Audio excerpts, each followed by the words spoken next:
It's Wednesday, January 22nd, 2025, and I'm Dave Sobel. 4 things to know today. Cybersecurity milestones amid a crisis. The U.S. critical infrastructure secured while cybercrime surges. AvePoint expands their MSP platform amid an $80 billion cybersecurity market surge. Upgrade or else, Microsoft raises prices and pushes users towards Windows 11 and Copilot AI. And who is the MSP Collective? They're building a trusted directory for critical infrastructure security. This is the business of tech. In the final days of the Biden administration, Ann Neuberger, the Deputy National Security Advisor for Cyber and Emerging Technology, reflected on her team's achievements, highlighting the establishment of baseline cybersecurity requirements for critical infrastructure with 100% compliance among U.S. pipelines. 70% of railways now comply with their baseline requirements, and she added that 60% of airports also now follow new requirements as of last week. U.S. prosecutors have linked the arrest of Army Communications Specialist Cameron Wagnius to a significant theft of phone records from AT&T and Verizon. Wagnius was arrested in Texas on December 20th and is accused of unlawfully transferring confidential phone records as part of a larger scheme involving hackers who breached the cloud computing company Snowflake. Approximately 50 billion records were compromised, affecting numerous companies, including AT&T, which lost nearly all its customer call records. Prosecutors stated that both Wagnius and the alleged hackers are connected through overlapping evidence in the case. Wagnius is currently detained in Washington state as investigations continue into the cyber attack. President Donald Trump has dismissed all members of the Cyber Safety Review Board within the Department of Homeland Security, including former CISA head Chris Krebs. This action comes as the board was investigating the Chinese state-sponsored hacking group known as Salt Typhoon, responsible for breaches in at least 9 telecommunication networks in recent months. Acting Homeland Security Secretary Benjamin C. Huffman stated that the dismissals were intended to prevent a misuse of resources. The future of the Cyber Safety Review Board remains uncertain, with the letter indicating that dismissed members may reapply in the future. The board was originally formed as part of President Biden's 2021 executive order aimed at reviewing significant cyber incidents affecting the federal executive branch. Why do we care? I'm struck by the dichotomy of the previous team laying out of their data of what was accomplished and the incoming team firing investigators. As one focused on network security, I'd like to understand the how behind the Salt Typhoon breaches. The letter dismissing the group indicates potentials for new committees. We care to see if those are formed, because the data shows that focus on these efforts brings results. Are your customers getting the most from their Microsoft 365 Business Premium subscriptions? Are you delivering maximum value while ensuring best-in-class margins? Nerdio's new modern work features let you streamline the management of Microsoft technologies like Azure Virtual Desktop, Windows 365, Intune, and Defender. Reduce the need for multiple tools, consolidate your vendor stack, and deliver greater value to your customers. Help your customers maximize their investments, free up your team for strategic tasks, and drive meaningful business outcomes. With Nerdio Manager for MSP, a single, flexible platform with mix-and-match plans ensures a flexible, perfect fit for you and your customers. Deliver solutions that achieve real business impact. Visit getnerdio.com to find out more. AvePoint, who focuses on data security and governance, has announced its agreement to acquire Yedentic, Ydentic, a software-as-a-service company that specializes in centralized management for Microsoft managed services providers. This strategic acquisition, expected to close by the end of this month, aims to enhance AvePoint's Elements MSP platform by improving operational efficiency and security for managed service providers. With the cybersecurity managed services market exceeding $80 billion last year, the move positions AvePoint to capitalize on significant growth opportunities. Ydentic, founded in 2017, has been recognized in Deloitte's Technology Fast 50 program for its impressive growth and innovative automation solutions. Why do we care? AvePoint's acquisition is a strategic move highlighting the growing importance of centralized tools, particularly those focused on Microsoft ecosystems. The acquisition aligns with broader trends in the MSP market, platform plays in particular, and positions AvePoint to expand its foothold in the cybersecurity managed services space. The MSP platform space continues to interest. Success hinges on seamless integration, real differentiation, and clear value articulation to providers. While the focus on Microsoft ecosystems positions AvePoint well for current trends, worth watching how they handle competition, those integration challenges, and the push for broader market relevance. I spotted this additional information about Microsoft's consumer products. Microsoft is increasing the price of its consumer Microsoft 365 bundle by $3 per month, marking the first price hike in 12 years. The monthly cost for Microsoft 365 Personal will rise from $7 to $10, with the family plan will increase from $10 to $13 monthly.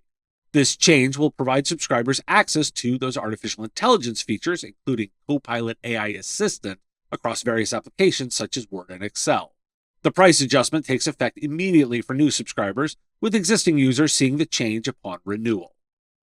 Microsoft has announced that it will no longer support its Office applications on Windows 10 after October 14th of this year, coinciding with the end of support for the operating system itself.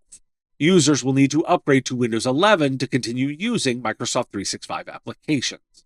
Although the apps will continue to function after support ends, Microsoft warns of potential performance and reliability issues over time.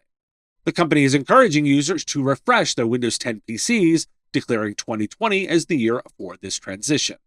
Microsoft is also offering extended security updates, allowing consumers to pay $30 for an extra year of updates, while businesses can purchase up to 3 years of extended support. The push for Windows 11 comes amid strict hardware requirements that prevent many older machines from upgrading. And according to a recent Gartner survey, only 3.3% of IT leaders reported that Microsoft Copilot has delivered significant value to their organizations. Microsoft's AI Red Team warns that the security of generative AI systems is an ongoing challenge, as the recent analysis of over 100 products revealed that these models not only amplify existing security risks, but they also create new ones. The team emphasizes that the task of securing AI will never be complete.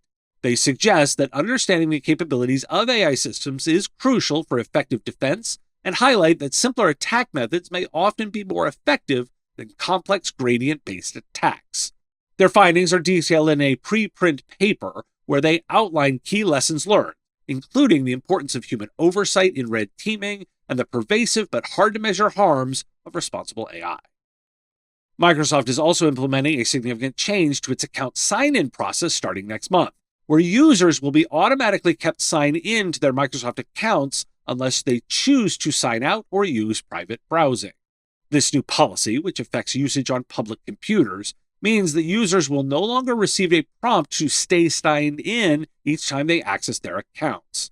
Users are urged to remember to sign out after their session or utilize private browsing to protect their information. If a user forgets to sign out, they can still remotely sign out from all devices except Xbox consoles. This update follows Microsoft's recent addition of passkey support for consumer accounts, allowing users to sign in using biometric data or security keys. Why do we care? Copilot hasn't been an overwhelming success so far, sales-wise, and as any savvy salesperson will tell you, bundle, bundle, bundle. I both have to compliment them on the strategy to push adoption, and at the same time, question why adoption is low. There are a host of potential reasons, from product not working, to lack of training for users, to questionable ROI. Thematically, Microsoft's choices are pushing the drive to adoption they want.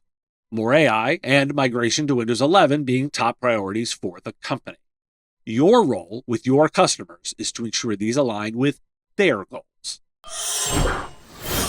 I spotted a press release from the Managed Services Provider Collective announcing the launch of a validated directory of service providers who've achieved the Level 2 assessment certification from the Cybersecurity Maturity Model Certification, or CMMC. The directory aims to assist organizations seeking certified services to comply with their security requirements. Scott Edwards, the executive director of the MSP Collective, emphasized the organization's mission to support critical infrastructure sectors. Companies that have received their certification can request inclusion in the directory at no cost, with the validation process carried out in partnership with the assessing authority. The directory will expand as more providers achieve certification, enhancing the resources available for organizations needing reliable service providers. If you're asking who the MSP Collective is, I'm with you. From their website's About Us, quote, to inform the U.S. government and critical infrastructure industries on topics related to managed service providers and managed security service providers dedicated to the national security mission of maintaining a secure, functioning, and resilient critical infrastructure, end quote. On the website, there's also a membership application form with membership starting at $2,500 annually, and LinkedIn lists the organization as founded in 2023. Why do we care? Scott Edwards is also CEO of Summit 7, an MSP, and board members Jacob Horn, Joy Belland, and Amy Edwards are all Summit 7 staff. You know the XKCD comic about standards? Sometimes I feel this is the situation with MSP groups, where there are so many. Clearly, the solution is to create another. Is a directory of those with certifications useful? Absolutely. Would I have preferred this be done by a trade association that existed rather than a new organization? Also absolutely. This collective feels like it should have been part of an existing organization. Thanks for listening. Today is National Blondie Brownie Day and National Hot Sauce Day. It's also National Grandpa Day. But I wouldn't add hot sauce to a blondie and give it to your grandpa. I'm doing live events with SMB Tech Fest tomorrow, Thursday, and Friday. Sign up for a virtual pass at smbtechfest.com. The Business of Tech is written and produced by me, Dave Sobel, under ethics guidelines posted at businessof.tech. If you've enjoyed the show, make sure you've subscribed or followed on your favorite platform. It's free and helps directly. Give us a review, too. If you want to support the show, visit patreon.com/MSPradio, and you'll get access to content early. Or buy our Why Do We Care merch at businessof.tech. Have a question you want answered? We take listener questions, send them in, ideally as a voice memo or video to question@mspradio.com. I answer listener questions live on our Wednesday live show on YouTube and LinkedIn. If you've got a comment or a thought on a story, put it in the comments if you're on YouTube, or reach out on LinkedIn if you're listening to the podcast. And if you want to advertise on the show, visit mspradio.com/engage. Once again, thanks for listening, and I will talk to you again on our next episode. Part of the MSP Radio Network.